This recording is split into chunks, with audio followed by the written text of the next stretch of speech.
बिस्मिल्लाहिर्रहमानिर्रहीम। अस्सलाम वालेकुम फ्रेंड्स, आप देख रहे हैं CSC guide official YouTube channel और मैं हूं मोहम्मद इरफान उल्ला। तो आज हम बात करेंगे DUT CSE स्कॉलरशिप 2021 की। तो ये नहीं कि आप अभी ये हमें बताएगा इसके बाद आगे 1-2 मिनट के बाद प्रॉपर स्टार्ट होगा, नहीं, पहले बात सुन लें। वो ये है कि इसमें एक्सपीरियंस मेरा क्या था, दोस्तों का क्या था, इसकी यूनिवर्सिटी स्कॉलरशिप का क्या हिसाब किताब होता है, वो सारी चीज़ें जो है आज हम इस वीडियो में डिस्कस करेंगे। ठीक हो गया। Delhi university of technology my favourite university, अगर मेरा इसमें एडमिशन हो जाता तो अब इंशाल्लाह PhD में ट्राई करेंगे अगर मौका मिला तो आपने क्या करना है, DUT का CSE scholarship, DUT CSE scholarship 2021 CSE guide Google में आके टाइप करना है और पहले ही लिंक पे कर देना है क्लिक। जैसे ही आप पहले लिंक पे क्लिक करेंगे आप पहुंच जाएंगे हमारी वेबसाइट पे। यहाँ पे आप देख सकते हैं सारी detail of scholarship, Chinese government scholarship है, दिल्ली यूनिवर्सिटी ऑफ टेक्नोलॉजी, सारा स्टाइपेंड मास्टर PhD का सारा सेम है। 3000 मास्टर RMB मास्टर के लिए, 3500 PhD के लिए, मतलब कि 75,000 पाकिस्तानी मास्टर का, और जो 85,000 है वो PhD का। अंडर ग्रेजुएट के लिए ये स्कॉलरशिप बिल्कुल नहीं है, जस्ट ऑनलाइन अप्लाई है, no need to send hard copies. इसकी स्टार्ट हो चुकी है 8 मार्च 2021 लास्ट डेट है इसकी। सारे स्टूडेंट्स अप्लाई कर सकते हैं। एज लिमिट आप देख सकते हैं, ये 35 मास्टर के लिए, 40 PhD के लिए, और इसमें इंग्लिश प्रोफिशिएंसी सर्टिफिकेट चल जाता है। आर्ट्स की कोई ज़रूरत नहीं है। करना क्या है, आपने CSE का फॉर्म फिल करना है, उसके बाद DUT का university online application portal fill करना है। CSE के फॉर्म के लिए ये लिंक है, ठीक है, यूनिवर्सिटी के फॉर्म के लिए ये लिंक है। कैसे फिल करना है ये वीडियो यहाँ पे दी गई है। अब करना क्या है आपने, अच्छा इसके बाद मैं आपको पहले नीचे आके ये बता दूँ, बाकी सारी चीज़ें बाद में बताता हूँ। CSE का फॉर्म फिल हो गया, यूनिवर्सिटी का फॉर्म फिल हो गया, उसके बाद डॉक्यूमेंट्स, हाईएस्ट डिग्री आपको चाहिए, ट्रांसक्रिप्ट चाहिए, स्टडी प्लान और रिसर्च प्लान, स्टडी प्लान या रिसर्च प्लान हो, कोई भी हो चल जाएगा। स्टडी प्लान मास्टर के लिए, रिसर्च प्लान PhD वालों के लिए, या स्टडी प्लान दोनों PhD और मास्टर के लिए, दोनों के लिए चल जाता है। Not less than 800 words, 800 word से कम ना हो। दो जो है रिकमेंडेशन लेटर होने चाहिए, passport photo copy, physical examination form और ब्लड टेस्ट रिपोर्ट इसके साथ आपको आपके लिए लाजमी होनी चाहिए। इसमें एक और चीज़ भी मैं आपको बताता चलूँ कि अगर आपका स्टडी का गैप है, मतलब कि आपने 2018 में की थी डिग्री और 2020 में अप्लाई कर रहे हैं 21 के लिए, मतलब कि ठीक है, तो आपके लिए वो आपसे मांगेंगे कि आपने 2 साल इसमें ड्यूरेशन में क्या किया है हमें बताएं। तो आपने उनको बताना होगा, या आपने एक्सपीरियंस सर्टिफिकेट आप उनको देना होगा कि मैं ये करता रहा हूँ। अगर आपने कुछ नहीं किया तो वो आप उनको वैलिड रीज़न बताएं।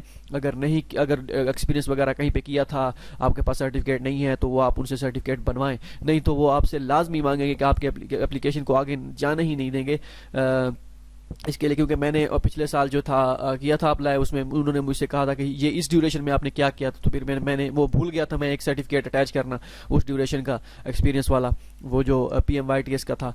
तो फिर मैंने दोबारा उनको सेंड किया था, फिर दोस्त को मैंने सेंड किया, उसने मतलब कि उसमें WeChat किया, ईमेल किया, ठीक है, ईमेल किया था, तो उसने वहाँ से प्रिंट आउट करके जो है DUT के इंटरनेशनल ऑफिस में सबमिट करा दिया था, ठीक है। उसके बाद 6 पासपोर्ट साइज फ़ोटो जो हैं ये अब उनको चाहिए 3 सेंटीमीटर बाई 4 सेंटीमीटर, ठीक है, वाइट बैकग्राउंड के साथ। एक्सेप्टेंस लेटर मैंडेटरी है, और आप बगैर एक्सेप्टेंस लेटर के अप्लाई नहीं कर सकते। और इसमें ये भी बात याद रखिए कि एक्सेप्टेंस लेटर अगर आपके पास है, इट मीन्स ये इसका मतलब ये नहीं है कि आपकी स्कॉलरशिप पक्की है, इसमें भाई चाहिए जो है उनको, नहीं, ऐसा कोई चक्कर नहीं है, ठीक है। मतलब कि ये एक एप्लीकेशन आपकी सबमिट होने के लिए ये मैंडेटरी है, ये नहीं कि इसके साथ आपकी स्कॉलरशिप कंफर्म हो जाएगी। मेरे पास लास्ट टाइम था, पिछले 3 सालों से मेरे पास इस यूनिवर्सिटी का एक्सेप्टेंस लेटर था, मेरा एडमिशन DUT में नहीं हुआ था, ठीक हो गया। अब आते हैं, ये सारे डॉक्यूमेंट्स रिक्वायर्ड हैं। अब ये सारे डॉक्यूमेंट्स आपने क्या करने हैं, इस ईमेल एड्रेस पे सेंड करने हैं। डॉक्यूमेंट्स के सिर्फ और सिर्फ ऑनलाइन अप्लाई है, कोई डॉक्यूमेंट सेंड नहीं करने, सिर्फ और सिर्फ ईमेल सेंड करने हैं। ये सारे डॉक्यूमेंट जितने भी हैं ये वाले, ठीक है। तो यहाँ पे चेक लिस्ट भी मैं आपको दिखा देता हूँ, चेक लिस्ट यहाँ पे डाउनलोड कर लेते हैं। मास्टर की और PhD के लिए जो है चेक लिस्ट यहाँ पे डाउनलोड करते हैं, इसको करते हैं डाउनलोड। ये 7788 कैप्चा इंटर करने के बाद ये फाइल डाउनलोड हो जाएगी। फाइल अब शो नहीं हो रही, पता नहीं कि ये कोई और ही फाइल का नेम शो हो रहा है, ठीक हो गया। तो वो फिर देखते हैं, 1 मिनट, इसको भी देखते हैं, बैक करते हैं। अच्छा, कोई और फाइल डाउनलोड करके देखते हैं, फिजिकल एग्जामिनेशन फॉर्म की फाइल डाउनलोड करके देखते हैं कि ये होता है या नहीं, बल्कि ये तो हो रहा है, फिर ये क्यों नहीं हो रहा। अच्छा, ये भी सेम ही आ रहा है, पता नहीं ये क्या चक्कर है। अच्छा 1 मिनट, अच्छा ये डाउनलोड नहीं हो रहा, पता नहीं क्या चक्कर है, ये मैं आपको अभी डाउनलोड करके दिखाता हूँ। ये पहले ऑफिशियल अनाउंसमेंट पे आप अगर, अच्छा ठीक है, ये सारी चीज़ें जो हैं जितनी हैं, ये डॉक्यूमेंट्स जितने भी डॉक्यूमेंट्स रिक्वायर्ड हैं, ये कौन कौन से मैं अभी आपको चेक लिस्ट में बता देता हूँ मजीद क्लियर करके। उस चेक लिस्ट का आपने करना क्या है वो भी मैं आपको बताता हूँ।